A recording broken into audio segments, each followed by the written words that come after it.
প্রথমে এখানে আমি 1.5 বাটি মতো ময়দা নিয়ে নিলাম। 1 চামচ মতো বেকিং পাউডার, হাফ চামচ মতো বেকিং সোডা দিয়ে দিলাম, 1 পিঞ্চ মতো নুন দিয়ে দিলাম। শুকনো উপকরণগুলো ভালো করে মিশিয়ে নিয়েছি। ময়নে দিলাম রিফাইন্ড অয়েল। ময়নেও কিন্তু ঠিক এরকম সুন্দর করে মেখে নিয়েছি।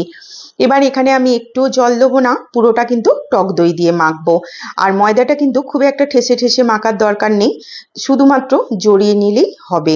আর টক দইয়ের কিন্তু কোনো মাপ নেই, যেরকম ময়দা নেবেন সেরকম। ঠিক এইভাবে করে জড়িয়ে নিয়েছি।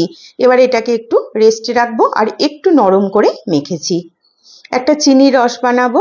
এবার একটা জায়গার মধ্যে 1.5 বাটি মতো চিনি আর 1 বাটি মতো জল দিয়ে দিলাম, কারণ রসটা একটুখানি চিপচিপে মতো হবে। চিনি আর জল ভালো করে মিশিয়ে নিয়েছি। কয়েকটা ছোট এলাচ ভেঙে দিয়ে দিলাম। এবার কালারটা সুন্দর করার জন্য একটুখানি ফুড কালার দিয়ে দিচ্ছি। চিনির রসটা কিন্তু হয়ে গেছে। এবার আমি এতে একটুখানি গোলাপ জল দিচ্ছি। সম্পূর্ণ অপশনাল, ভালো না লাগলে গোলাপ জল দেবেন না। আমি একটুখানি সুগন্ধ আসার জন্য দিলাম। রসটা হয়ে গেছে আর ময়দাটাও কিন্তু সেট হয়ে গেছে।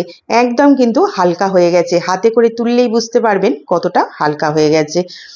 এবার আমি এইভাবে করে একটা করে নিয়ে মধ্যিখানে একটা ছিদ্র করে দিলাম। একদম কিন্তু খুব একটা মসৃণ করে বানাবো না, কারণ আজ আমি বানাচ্ছি বালুশাহী।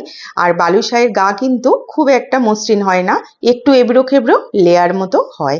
তো এইভাবে করে সব কটা বালুশাহী বানিয়ে নিয়েছি। কড়াইয়ে তেল দিয়েছি, তেল কিন্তু একদম ঠান্ডা আছে, খুব একটা গরম করলে হবে না, তাহলে ভেতরগুলো কাঁচা থেকে যাবে। একদম কিন্তু লো ফ্লেমে বালুশাহীগুলো উল্টে পাল্টে গোল্ডেন কালার করে ভেজে নিতে হবে। আমি একটু বড় বড় সাইজ করে বানিয়েছি, আপনারা চাইলে এর থেকে একটু ছোটও বানাতে পারেন। এগুলো ভাজা হয়ে গেছে, আমি ভালোভাবে তেল ছেঁকে তুলে নিচ্ছি।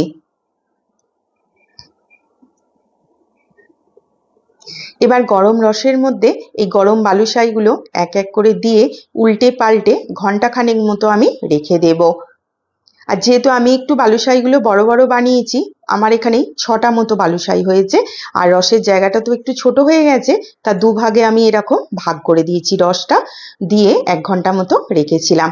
দেখুন বালুশাহী কিন্তু কত সুন্দর তৈরি হয়ে গেছে, আর দেখতে কতটা সুন্দর লাগছে দেখুন। খাওয়ার জন্য কিন্তু একদম রেডি।